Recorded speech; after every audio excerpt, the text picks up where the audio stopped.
आज रात आसमान पर एक ऐसा मंजर होने जा रहा है जिसे देखकर इंसान कांप उठे। चांद खून की तरह सुर्ख हो जाएगा। सोचें, अगर चांद ज़मीन के साए में डूबकर सुर्ख शोलों में बदल जाए तो ये कोई अफसाना नहीं बल्कि एक खुली हकीकत है। जब चांद सुर्ख हो जाता है तो दुनिया के कई मज़ाहिब इसे क़यामत की निशानी समझते हैं। आज की रात का मंजर शायद आपके यकीन को हिला दे। आप देख रहे हैं 92 न्यूज़ डिजिटल और मैं हूँ सबा चौधरी। व्यूअर्स, दुनिया के मुख्तलिफ मुल्कों में आज बहुत से अफराद की नज़रें आसमान की जानिब होंगी, जहां ज़मीन के गिर्द चक्कर लगाने वाला चांद मुकम्मल तौर पर सुर्ख हो जाएगा। ज़मीन के साए के करीब से गुजरते हुए चांद सुर्खी माइल रंगत में तब्दील हो जाएगा, जो दिल को मोह लेने वाला नज़ारा ब्लड मून कहलाएगा। अगरचे इसे ब्लू मून पुकारा जाता है, मगर ये चांद दर हकीकत नीला नहीं है।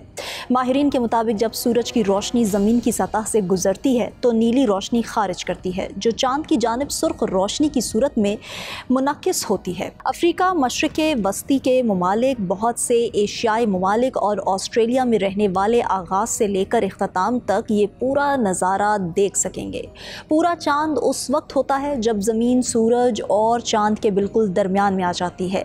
इस दौरान चांद मुकम्मल तौर पर रोशन हो जाता है। दुनिया के मुख्तलिफ मुल्कों में पूरे चांद से जुड़ी कई रवायात हैं और ये बहुत से मुल्कों की सकाफत का अहम जुज़ू समझा जाता है। पूरे चांद को काश्तकारी पर उसके असरात और नींद से भी जोड़ा जाता है। बहुत से काश्तकारों का ख्याल है कि ये बीज काश्त करने का सबसे बेहतरीन वक्त होता है। चांद के चक्कर उसके बनने और ख़त्म होने के बाकायदा मराहिल के साथ वक्त से बाखबर रहने के लिए कदीम ज़माने से इस्तेमाल होते रहे हैं।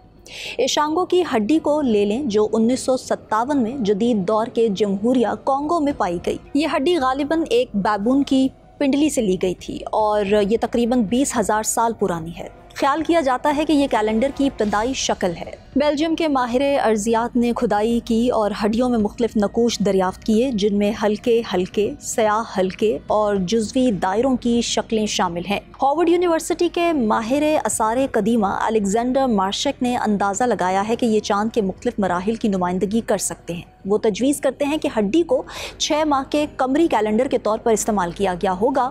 चीन में मौसम ख़ज़ां के वस्त में मून फेस्टिवल के नाम से तकरीबात का एहतमाम किया जाता है।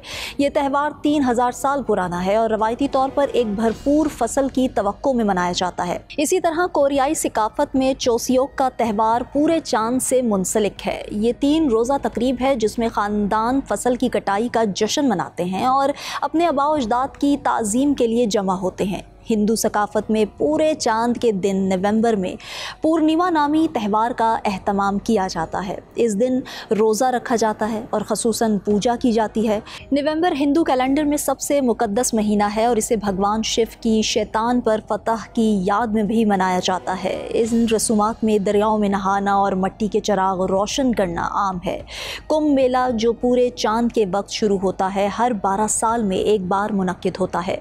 बुद्ध मत के मानने वालों का ख्याल है कि बुद्धा की पैदाइश 2500 बरस कबल पूरे चांद के दौरान हुई थी। वो ये भी समझते हैं कि पूरे चांद के दौरान ही उन्हें हिदायत मिली और इसी दौरान ही उनकी मौत हुई।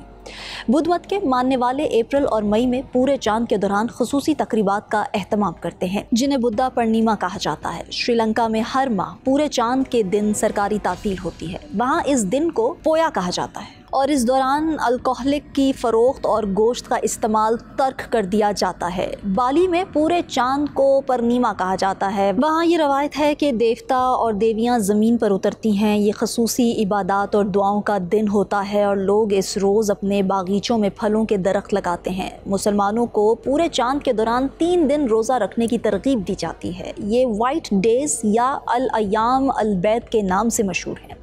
कहा जाता है कि पैगम्बर इस्लाम खुदा का शुक्र अदा करने के लिए इन दिनों में रोज़े रखते थे। मसीहियत में मौसम बहार के बाद आने वाले पूरे चांद के पहले इतवार को ईस्टर का त्यौहार मनाया जाता है। मैक्सिको और कुछ दूसरे लातीनी अमरीकी ममालिक में मकामी अफराद मून डांस का एहतमाम करते हैं, जिसमें ख़वातीन पूरे चांद पर इकट्ठी होती हैं। 3 दिन तक चलने वाले त्यौहार में रक्स और पूजा की जाती है। यूरोप में कदीम ज़माने से ये ख्याल किया जाता है कि पूरा चांद कुछ लोगों में जुनून पैदा करता है। लफ्ज़ पागलपन चांद के लिए लातीनी लफ्ज़ लूना से माखूज है। ये तसव्वुर कि पूरा चांद बेकाबू रवैये को मुतहरिक करता है, वेयरवुल्व्स के अफसाने को जन्म देता है। वो इंसान जो गैर इरादी तौर पर भेड़ियों की शक्ल इख्तियार कर लेते हैं और पूरे चांद की रातों में अपनी बरादरियों को दहशत ज़दा करते हैं। यूरोप में 15वीं और 17वीं सदी के दरमियान बहुत से लोगों को खुद साख्ता भेड़िया बनने के इल्ज़ाम में गिरफ्तार भी किया गया। सबसे ज़्यादा बदनाम केसेस में से एक जर्मनी में 1589 में पीटर स्टोब नामी ज़मींदार का था। मकामी शिकारियों ने दावा किया कि उन्होंने उसे भेड़िए से इंसान में तब्दील होते देखा है। तशद्दुद का निशाना बनने के बाद पीटर ने अपने पास जादुई पट्टी रखने का एतराफ़ किया, जिसके ज़रिए वो एक वेयरवुल्फ में तब्दील हो जाता था और लोगों को शिकार करके खा सकता था।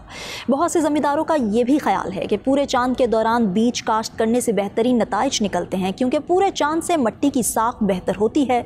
जब पूरा चांद होता है तो चांद की कशिश शकल ज़मीन को एक तरफ खींचती है, जबकि सूरज की कशिश शकल दूसरी तरफ खींचती है। ऐसे में यह समझा जाता है कि यह ज़मीन की सतह को मज़ीद नम करने का बायस बनता है।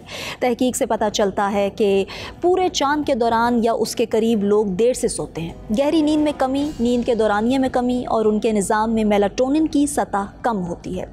यह हार्मोन नींद में मदद करता है।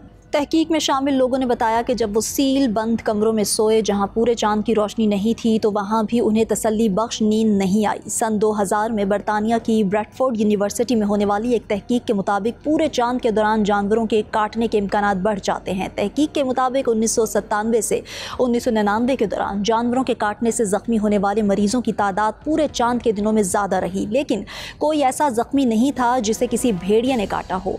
व्यूअर्स, आज का ब्लड मून महज एक फल्कियाती मजहर नहीं बल्कि तारीख़, अकीदे और इसरार की सदियों पुरानी दास्तान है।